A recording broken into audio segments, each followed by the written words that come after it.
and that she believes that she would have a more substantive role. So I understand that she would want to be in the West Wing, and she and Jared are looking for just full and complete separation from both their businesses, and they both have substantive businesses. He has a big real estate empire. She is not only part of the Trump organization, but her own fashion business. So they're trying to separate everything by the first of the year because they want to come to Washington to help Donald Trump. So somebody else is the idea. I mean, I don't know if we know the details on this. Somebody else would run Ivanka Trump's branded businesses, or those businesses would cease to be functioning? I think that's still being determined, but she's making it clear she realizes, unlike her father, who says simply, I don't have a conflict because I'm president and I can there's no law against my running my business or running the country. She understands that there's all kinds of laws that would apply to Jared and to Ivanka, and they said we've got to completely separate. We're going to make this crystal clear, and they don't want to be attacked that way. But I know Ivanka wants to be in the West Wing, not the East Wing. She and Melania have talked about their roles. Melania plans to be at any state dinner and to be the First Lady, not Ivanka.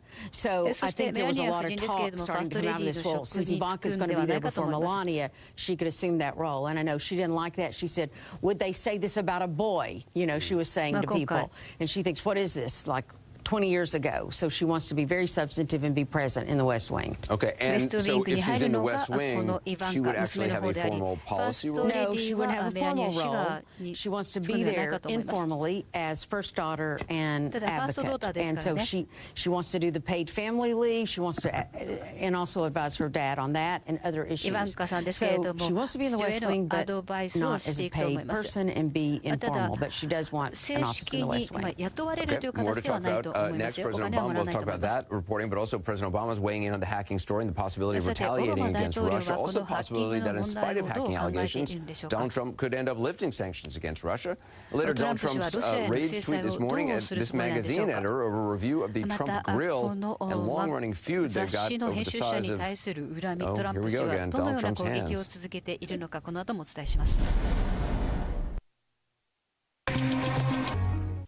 Well, as Monica Langley reported before the break, Donald Trump is not exactly all worked up over the Russia hacking story. However, there's new reporting on just how upset President Obama is. Mr. Obama telling NPR, quote, we need to take action, and we will. Unclear so far what precisely that would entail. Some Republican lawmakers are also ready to take action. South Carolina Republican Senator Lindsey Graham is breathing fire. We're going to hit you and hit you hard. I'm going to introduce sanctions. It will be bipartisan. That names Putin as an individual, his inner circle, for not only hacking into our political systems, but trying to destabilize democracy throughout the world. Our next guest sat down this week with American business people in Moscow. Former Trump surrogate Jack Kingston joins us now. Congressman Kingston, good to have you on the program. So you met with American business leaders in Moscow. Was that on behalf of the incoming Trump administration? No, it was not. I belong to an international law firm, and we've been in Moscow for 20 years. And what we've been doing in the wake of the election, and some before the election, we've had election summaries in Brussels and London and Australia, and this one happened to be in Moscow. And we work typically with our client base, but also with the American Chambers of Commerce over there, and we just give them a report from the Foxhole of America. Did those business leaders see you as an envoy for the president-elect? I mean, you've been on national, international television many times as a Donald Trump surrogate. Well, I think that people may see me as somebody who knew and followed the election. I have the honor of also working with John Boehner, Trent Lott, and John Breaux, Rodney Slater, who Paul served with. A lot of really good people on both sides of the aisle, and so when they see us, they often think of us identified with a particular candidate. And, in this case, as you know, Anderson, I had the honor of following the campaign on a volunteer basis every single day, and was trying to keep up to speed on all the issues as well as I could. So in your conversations with businessmen in Russia, I mean, did you talk about the possibility of President Trump lifting sanctions against Russia, sanctions that are obviously related to Russian aggression in Ukraine? I think the big overarching theme was that for American businesses in Russia, they do about $50 billion worth of business a year. These are companies that are Fortune 500 companies that have been there for 20 to 30 years, and they've weathered a lot of political storms and high tension, national security, international security type issues, and they want to have a good working relationship. President Obama actually established a presidential commission that was a U.S.-Russia sort of a communications conduit and worked with American businesses to do it. But that was disbanded when Russia invaded the Ukraine and the Crimea situation and so forth. But I think the opportunity for a new administration to look at all these issues with fresh eyes is always a good thing. Do you think sanctions should be lifted? I don't think that they should be lifted based on information that I have, but I think for a new administration to go in there and take a look and say, did we get the results that we were looking for? And I think most people would say the results were spotty at best. You know, Lindsey Graham's talking about maybe we should increase sanctions. I think, again, the new administration should go in whatever directions that it wants, but I don't think you can say these sanctions have achieved the results that people thought that they would or that they hoped they would. But they have hurt the Russian economy significantly.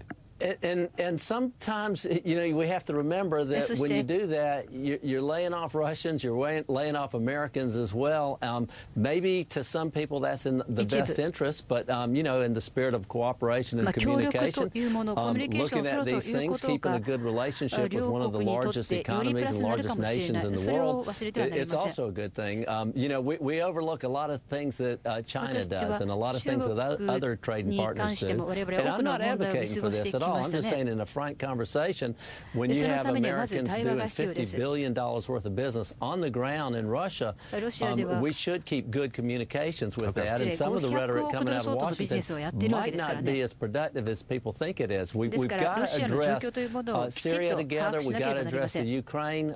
These are all very, very important issues. But you can still have an ongoing business relationship while these military-type issues are being resolved. Congressman, thank you. I appreciate your time. Congressman Jack Kingston back now with the panel. Also, Jim Sciutto, I want to start with what we just reported that President Obama has just told NPR that, quote, we need to take action and we will, unquote, in response to the hacking. Jimmy, your reaction to that, what would be the options for retaliation? I mean, obviously, the U.S. has cyber warfare capabilities, has acted against states in the past. It has. I mean, you basically have an escalating menu of options. It starts with naming and shaming. In private first, which we know the president did with Vladimir Putin, this in China this past summer, then in public, going out in public and saying, we know what you did.